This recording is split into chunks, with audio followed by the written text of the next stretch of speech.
The creation story that I'm gonna be talking about today comes from the Popova, which is or the community book, as was translated from the Mayan civilization. The story comes from uh, the ancient Mayans. The Popova was kind of the few texts preserved after the revolt of the Spanish, and it was originally written in the hieroglyphics that was then translated into the alphabet in the 16th century. Um, the story that I'm reading from is comes from the bigmyth.com, and the story begins um, with two gods, Tepeu and the Maker, and Kukumats, the feathered spirit. While the world around them was dark, these two glittered with brilliant blue and green feathers. They came together to create the world. Whatever they thought came into being. When they thought earth, land formed in the darkness.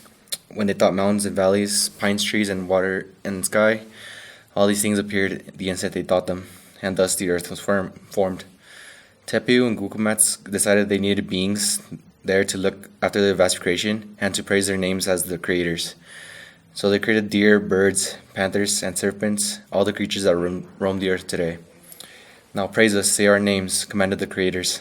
But the animals could only roar, howl, bleat, bark, twitter, or moan.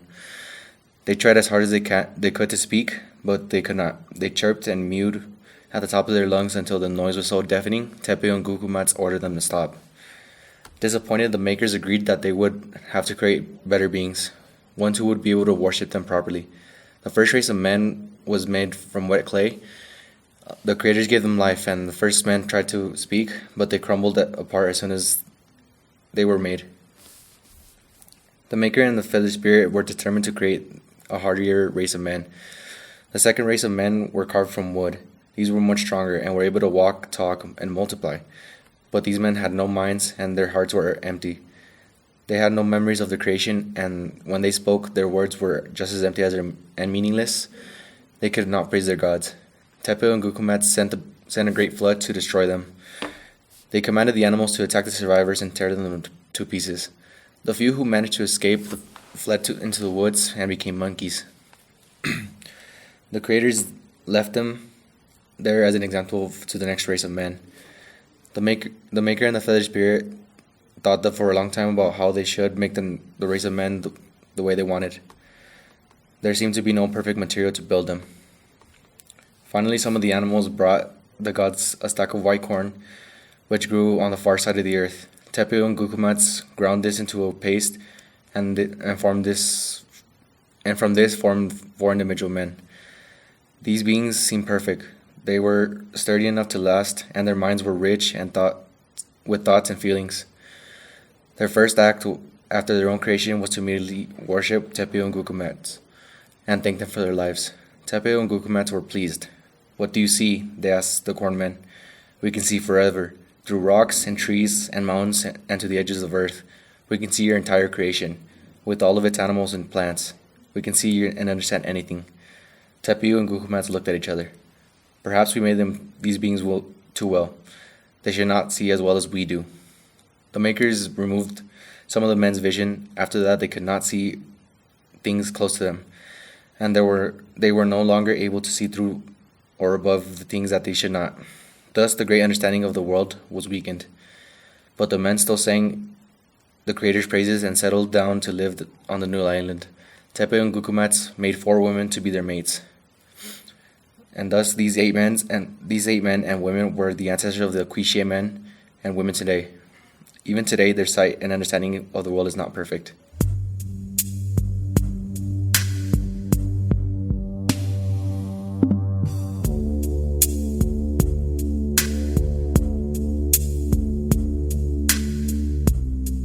This story comes from Wogonda people of what is today Samoa. Life from the moons and stars.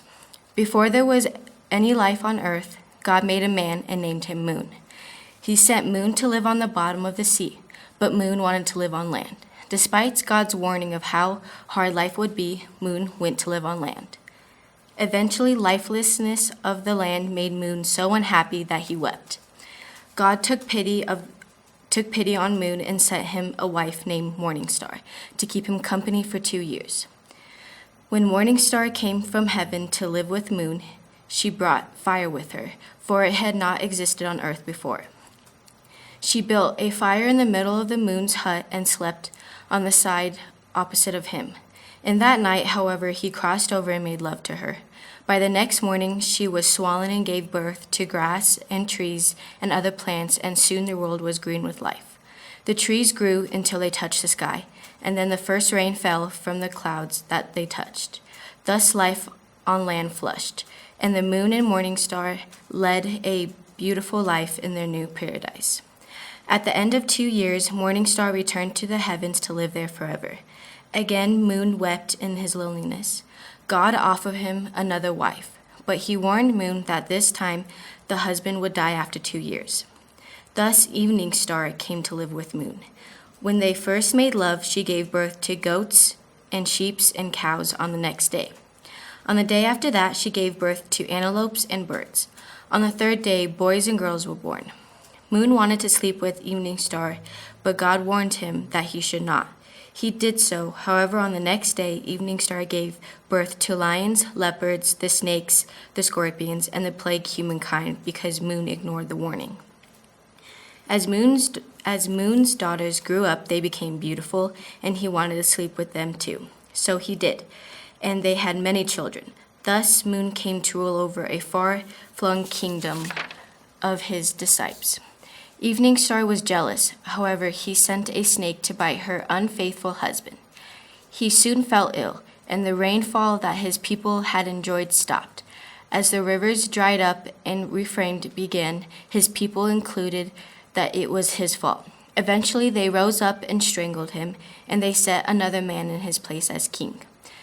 The people threw Moon's body in the ocean, but he arose from the sea to the skies to seek his first wife, Morning Star, in hope of reliving their life in paradise they had made.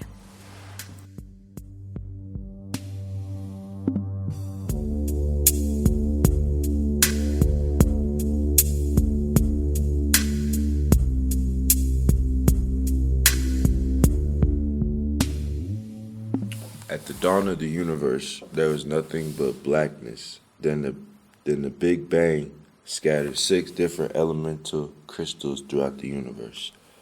The stones were gem-like objects which could control mass amounts of power in the wrong hands. These 6 crystals controlled an aspect of existence. There was a soul stone, mind, reality, space, power, and lastly, strongest of them out of them all, the time stone, which could alter events in time. These 6 singularities were called infinity stones, and they become very powerful when they are all together. Only individuals such as celestials with immense power can wield an infinity stone. The power that was inside any of these stones is merely too much for a mortal's body to handle. The Avengers worked very hard in movies to keep these stones out of hands that they should not be in. They knew all of the stones could mean the end of the world that they lived in, so it was very important for them to keep the stone safe and disclosed. With the stones being as powerful as they are, of course they'll be pursued by some of the universe's most evil villains, such as Thanos and Loki. They both pursued the stones for individual gains that would alter the way that we lived. Thanos was able to conjure up all of the 6 infinity stones, and with this he was powerful enough to wipe out half existence in the universe, animals and all. These singularities are so powerful that the only thing that could destroy them are itself. In the whole known universe, only a stone can destroy another stone, and nothing else. 5 years after Thanos wiped out half of the universe, the Avengers were forced to travel back in time to retrieve the stones themselves. Their plan was to get all the stones and bring back anyone that Thanos had wiped out. But trouble arrived when Thanos from the past was also brought to the present time in search for the Infinity Stones. In the end, there was a huge battle between evil and good forces, but the good forces prevailed over Thanos' army in the end. This time, instead of Thanos wiping out half of the universe, all of his army and him were wiped away as if they were never there.